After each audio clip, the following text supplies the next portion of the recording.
በስመ አብ ወወልድ ወመንፈስ ቅዱስ አሃዱ አምላክ አሜን።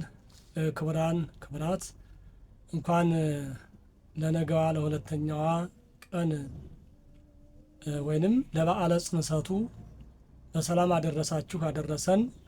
ሕማማትን ዛሬ ጀምረናል፣ ሰኞ ማለት ነው። ነገ ሁለተኛ ቀን ነው።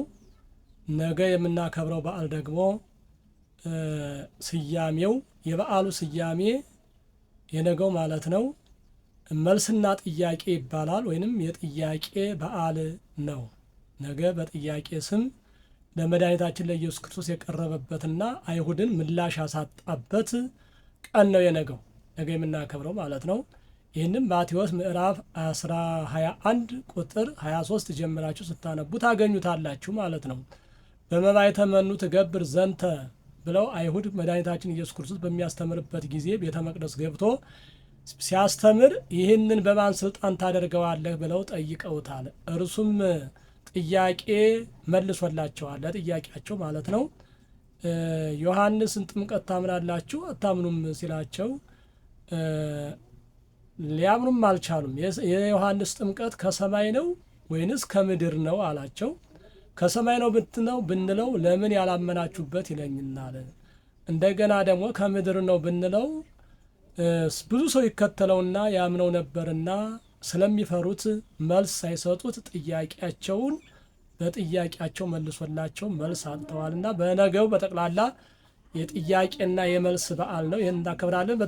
በድጋሚ ያው ነገ በዓለ ጽንሰቱ የመድኃኒታችን ኢየሱስ ክርስቶስ የመጀመሪያው በዓለ ጽንሰቱ ድህነት የተመሰረተበት በድንግል ማርያም ማህፀን የተጸነሰበት ነገ ነው።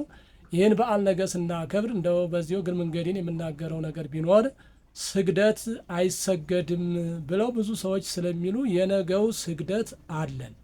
ነገ ስግደት አለን። ለምን ሲባል ይህን በዓል የምናከብረው የመድኃኒታችን ነው። ከሰኞ እስከ ዓርብ የምናከብረው በዓል ሕማማት ማለት ነው።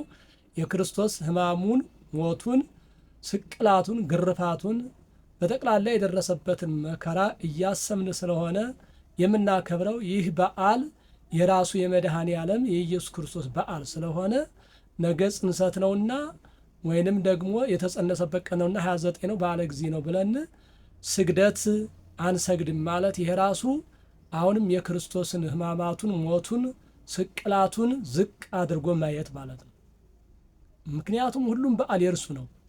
ያ ደግሞ በዓለ ጽንሰቱ ሕማማት ላይ ባይሆን ያው የሚከበርበት ጊዜያት አለው፣ በራሱ ጊዜ ይከበራል።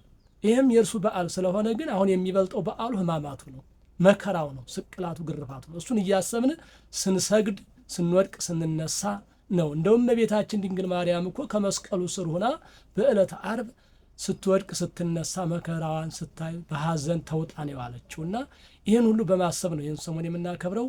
ነገ በዓል ነው ብለንማ ስግደቱን አንሰግድም ብለን ካከበርን ማህሌትም ይቆምለት ነበር፣ ቅዳሴ የሚቀደስ ነበረ። ልዩ በሚደረጉት በዓላቶች ሁሉ በሌላ ጊዜ እንደምናደርጋቸው ይደረግ ነበረ። ስለዚህ የነገው ግን መከራውን ብቻ የምናስብበት ስለሆነ ነገ የምናከብረው በዓላችን በስግደት በጾም በጸሎት በቃ ሰውነታችንን በመውደቅ በመነሳት እንጂ እንደዚህ በስግደት አንሰግድም ብለን ቁጭ ብለን የምንውልበት ጊዜና ሰዓት አይደለም። በዚሁ ይህንን መልእክት አስተላልፉልኝ፣ ለሁሉም ይድረሰው እላለሁ።